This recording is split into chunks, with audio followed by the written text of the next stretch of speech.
안녕하십니까. 10월 13일 화요일 새벽 말씀 시작하겠습니다. 오늘 우리에게 주신 말씀은 신명기 4장 25절부터 40절까지의 말씀입니다. 모세가 출애굽 2세대에게 하는 설교입니다. 당신들이 자식을 낳고 또 그 자식이 자식을 낳아 그 땅에서 오래 산 뒤에 어떤 형상의 우상이든 우상을 만들어 섬기거나 주 당신들의 하나님의 눈에 거슬리는 행동을 하면 오늘 내가 하늘과 땅을 증인으로 세울 것이니 당신들이 요단강 건너가 차지하는 땅에서 반드시 곧 멸망할 것입니다. 그 땅에서 오래 살지 못하고 반드시 망할 것입니다. 주님께서는 당신들을 여러 민족 사이에 흩으실 것입니다. 주님께서 당신들을 쫓아보내실 그곳 백성 사이에서 살아남을 사람이 많지 않을 것입니다. 당신들은 거기에서 사람이 나무와 돌로 만든 신, 즉 보지도 못하고 듣지도 못하고 먹지도 못하고 냄새도 맡지 못하는 신을 섬기게 될 것입니다. 거기에서 당신들은 당신들의 하나님이신 주님을 찾을 것입니다. 당신들이 하나님을 찾되 마음과 성품을 다하여 하나님을 찾으면 만날 것입니다. 당신들이 환난을 당하고 마지막 날에 이 모든 일이 당신들에게 닥치면 그때 가서야 비로소 당신들은 주 당신들의 하나님께로 돌아와 그에게 귀를 기울일 것입니다. 주 당신들의 하나님은 자비로운 하나님이시니 당신들을 버리시거나 멸하시지 않고 또 당신들의 조상과 맺으신 언약도 잊지도 않으실 것입니다. 당신들이 태어나기 전에 하나님이 이 땅 위에 사람을 창조하신 날부터 이제까지 지나간 때를 깊이 생각하여 보십시오. 하늘 이 끝에서 저 끝에 이르기까지 온 세계를 깊이 생각하여 보십시오. 그리고 이런 큰 일을 본 적이 있는지 들은 적이 있는지 물어보십시오. 당신들처럼 불 가운데서 말씀하시는 하나님의 음성을 듣고도 살아남은 백성이 있습니까? 주 당신들의 하나님이 이집트에서 당신들이 보는 앞에서 하신 것처럼 온갖 시험과 표징과 기사와 전쟁과 강한 손과 펴신 팔과 큰 두려움으로 한 민족을 다른 민족의 억압에서 이끌어내시려고 애쓰신 그런 신이 어디에 있습니까? 그러나 당신들에게 이것을 나타내셨으니 그것은 주님이 곧 하나님이시고 그분밖에는 다른 신이 없음을 알게 하시려는 것입니다. 주님께서는 당신들을 단련하시려고 당신들에게 하늘로부터 그의 음성을 들려주시고 땅 위에서는 그의 큰 불을 보여주셨습니다. 그래서 당신들은 불 가운데서 그의 말씀을 들었던 것입니다. 주님께서는 당신들의 조상을 사랑하셨으므로 뒤에 그 자손을 택하셨고 그 크신 힘으로 몸소 당신들을 이집트에서 이끌어내셨습니다. 그리고 당신들보다 크고 강한 민족을 당신들의 앞에서 쫓아내시고 당신들을 그 땅으로 이끌어 들이시고 그 땅을 유산으로 주셔서 오늘에 이르게 하신 것입니다. 오늘 당신들은 마음에 새겨 분명히 알아둘 것이 있으니 주님은 위로는 하늘에서도 아래로는 땅에서도 참 하나님이시며 그 밖에 다른 신은 없다는 것입니다. 당신들은 오늘 내가 당신들에게 알려주는 주님의 규례와 명령을 지키십시오. 그러면 당신들과 당신들의 자손이 잘 살게 되고 주 당신들의 하나님이 당신들에게 영원히 주시는 땅에서 길이 살 것입니다. 아멘. 신명기에서 모세가 하는 말 자체가 설교이기 때문에 굳이 제가 덧붙이지 않아도 그 자체로 이미 훌륭한 말씀이지만 그래도 조금 설명을 하겠습니다. 모세는 이제 예언자가 되어서 이스라엘의 미래에 대해서 말합니다.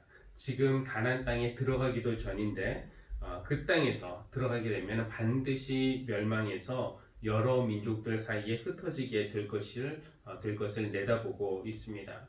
그 이유는 다른 것 아닙니다. 25절에서 말한 것처럼 어떤 형상의 우상이든 우상을 만들어 섬기거나 주 당신들의 하나님의 눈에 거슬리는 행동을 하면 그렇게 될 것이라는 겁니다. 그렇게 하지 않았다면 모세가 예언하는 일이 일어나지 않았을 텐데 불길한 예감은 틀리지 않는다는 말처럼 모세의 예언은 이스라엘 역사에서 그대로 일어났습니다. 유다는 바벨로니아에 의해서 멸망당해서 어떤 이들은 포로로 끌려갔고 또 많은 이들이 뿔뿔이 흩어지게 되었습니다.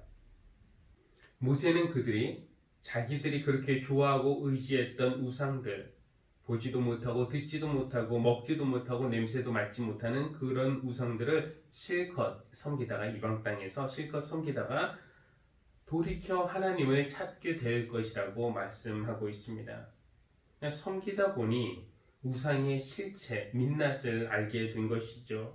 자신의 삶을 보호해주고 채워질 능력이 없다는 것을 말입니다. 그래서 모세는 29절에서 이렇게 말씀합니다. 거기에서, 즉 흩어진 땅에서 당신들은 당신들의 하나님이신 주님을 찾을 것입니다. 당신들이 하나님을 찾되 마음과 성품을 다하여 찾으면 만날 것입니다. 망하기 전에 진작 그렇게 했다면 더 좋았겠지만 늦게라도 하나님을 찾으니 다행입니다. 여러분, 너무 늦을 때는 없습니다. 돌아가기에 너무 늦었다 생각하는 그때가 가장 빠른 때라는 말도 있죠. 그런데 우리가 하나님을 찾되 마음과 성품을 다하여 찾아야 한다는 겁니다. 전심으로 온 마음을 다하여 하나님을 찾아야 합니다. 이 전심이라는 단어를 말씀드리니까 열심이라는 단어를 한번 떠올리게 되는데요. 하나님은 우리에게 요구하시는 것이 전심이지 열심은 아닐 거라는 생각을 하게 됩니다. 왜냐하면 전심은 방향과 관련이 있는 것 같고 열심은 속도와 관련이 있는 것 같습니다.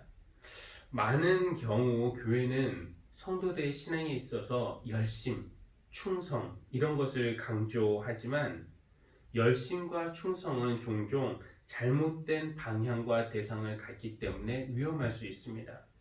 잘못된 방향으로 열심을 다하다 보면은 그것은 멸망의 길로 열심히 달려가는 것과 똑같고, 잘못된 대상에게 충성을 다하다 보면은 그것은 악에게 충성하는 꼴이 되고 말입니다. 우리가 처음부터 하나님을 존중하지 않고 하나님을 거역하다가 온갖 어려움을 당한 후에야 하나님을 찾는다고 하더라도 하나님은 그렇게 늦게 하나님을 찾은 우리에게 그러게 진작에 찾았어야지, 진작에 잘하지 하면서 우리를 책망하거나 나무라지 않으십니다. 하나님은 어떤 분이신가? 모세는 31절에서 이렇게 말씀합니다. 주 당신들의 하나님은 자비로우신 하나님이시니 당신들을 버리시거나 멸하시지 않고 또 당신들의 조상과 맺으신 언약을 잊지도 않으실 것입니다. 이렇게 좋으신 우리 하나님의 자비하심을 신뢰하시기 바랍니다. 그 좋으신 하나님을 여러분의 마음과 뜻과 힘과 성품을 다하여 찾는 그런 하루가 되기를 바랍니다. 기도하겠습니다. 자비로운 하나님, 오늘도 마음과 뜻을 다하여 하나님을 찾는 성도들을 여기에 있으니 기억하여 주시고 그들에게 하나님의 크신 은혜를 베풀어 주십시오. 육신의 연약함을 강건하게 하여 주시고 아픈 곳을 만지시어 고쳐주시며 또 재정적인 어려움을 겪고 있는 성도들에게 하나님 도움의 손길을 허락하여 주시고 관계의 어려움을 갖는 성도들에게 지혜를 주시기를 기도합니다.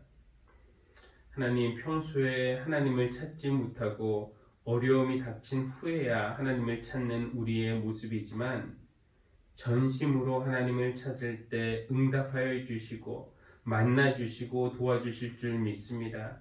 오늘도 그런 하나님을 사랑하고 신뢰하는 마음으로 우리 하나님을 늘 찾으며 살아가는 저희가 될 수 있도록 인도하여 주십시오. 예수님의 이름으로 기도합니다. 아멘.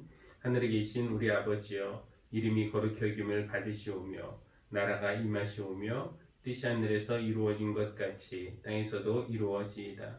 오늘 우리에게 일용할 양식을 주시옵고 우리가 우리에게 죄 지은 자를 사하여 준 것 같이 우리 죄를 사하여 주시옵고 우리를 시험에 들게 하지 마시옵고 다만 악에서 구하시옵소서. 나라와 권세와 영광이 아버지께 영원히 있사옵나이다. 아멘.